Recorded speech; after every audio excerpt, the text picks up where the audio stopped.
разговор. Тъй като обаче, нали, казахте все пак да не говорим в частен случай, но отиваме към един частен случай и ще ви разкажем една история. Отиваме в Петрич след сигнал, че 11-годишно момиче живее с баща си инвалид в меко казано ужасни условия. Семейството обитава общинско жилище без ток и елементарни удобства. Къде е майката на детето и какво още научи екипа ни по случая, вижте в репортажа на Ирина Жерева. Петокласничката Мими ни посреща пред блока в квартал Изток в Петрич и ни води в апартамента на третия етаж. Още от вратата ни лъха отблъскваща миризма. И тогава виждаме бащата. Мъжът е с отрязан крак, не може да става и изпълнява физиологичните си нужди в стаята. Разказва историята си. Преди години паднал по стълбите и счупил гръбнака си. Жена му го изгонила, а Мими дошла с него. После отрязали крака му. Чака същото да се случи и с другия. Нямам личен асистент, понеже социални грижи има много документи. Не може. Искат адресна регистрация. Нямам адресна регистрация.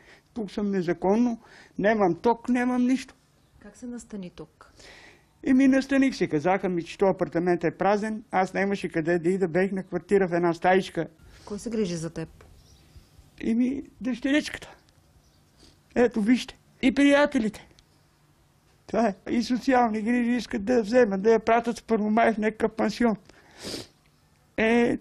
Додех съм жив, белки да не стане това нещо. В жилището няма ток, а храна само понякога. Какво ядете на ден? Днеска не сме яли още нищо. Иначе кускусче, ако има прам, тук на то газов котлон, аз ядем само хляб. Мими е на 11. Навършила ги през април. За рождения си ден не получила подарък, както и за 1 юни. Мечтае, но не по-детски. От тук нататък какво искаш за себе си? Искам много тата да се оправи. Това ти е мечтата? Да. А за теб самата? Да си имаме дом. Като всяко дете и Мими има майка, само че рядко я вижда. Взимат детските и ги играят в казиното. Не ги дава на детето. Просто нямам думи. Бий ga с железото за печката и идват ми тук синя дроб.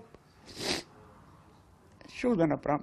След развода майката останала в семейното жилище. Качваме се пеша до 9-я етаж, защото разбираме, че като домоуправител похарчила парите за асансьора и го спрели. Не я намираме и отиваме на друг адрес, където живее сестра й. Елена идва и започва да се кара на детето, което според нея лъжело. Ти си момичка, как не те е срам така да говориш? Теб как не те е срам да ме биеш? Жената твърди, че иска момичето да живее при нея, но всеки път, когато го взимала, то бягало при баща си. Искам да си и при мен. Аз какво да направим? Да съм при теб. Не може да ме биеш ти по всеки вечер. Много отговаря за тия години. Да, бе, да. Затова ли я биете, защото отговаря много? Да. Аз го пускам при него да му помага и накрая аз пак съм виновна. И защо? А редно ли едно малко дете да помага на бащата? Кой да му помага? Ако тя се върне при вас, ще спрете ли да я биете? У нас си заслужава да го бия. Секунди по-късно жената избухва в плач. Съм го била. Току-що казахте, че признахте си. Аз съм обект, мога да кажа всичко. Елена е обект на разследване. Има данни, че злоупотребявала с американски пенсионен фонд. Има информация, че вие имате проблеми с правосъдието. Не знам сега шоки стане. Иначе така се говори, че да видим шоки стане. Явно има нещо. Че съм била правила фалшиви документи, а такви глупости се говори. Община Петрич е наясно със случая на семейството, както и с това, че Стоян живее незаконно в общинско жилище. Предприяти са действия за картотекиране на мъжа, за да може да получи жилище като нуждаещ се. Няма да бъде изгонен на този етап, след като е незаконно настанил се. Той незаконно настанил се от няколко месеца. При никакви положения няма да бъде изгонен, както и до сега не сме го направили. Просто искаме да си мине регулярния ред, който важи за всеки един. 3 общински служители, обитаващи общински жилища, вече са помолени да ги освободят, за да живеят в тях социално слаби хора. А социалната служба в града извършва проверка на семейството.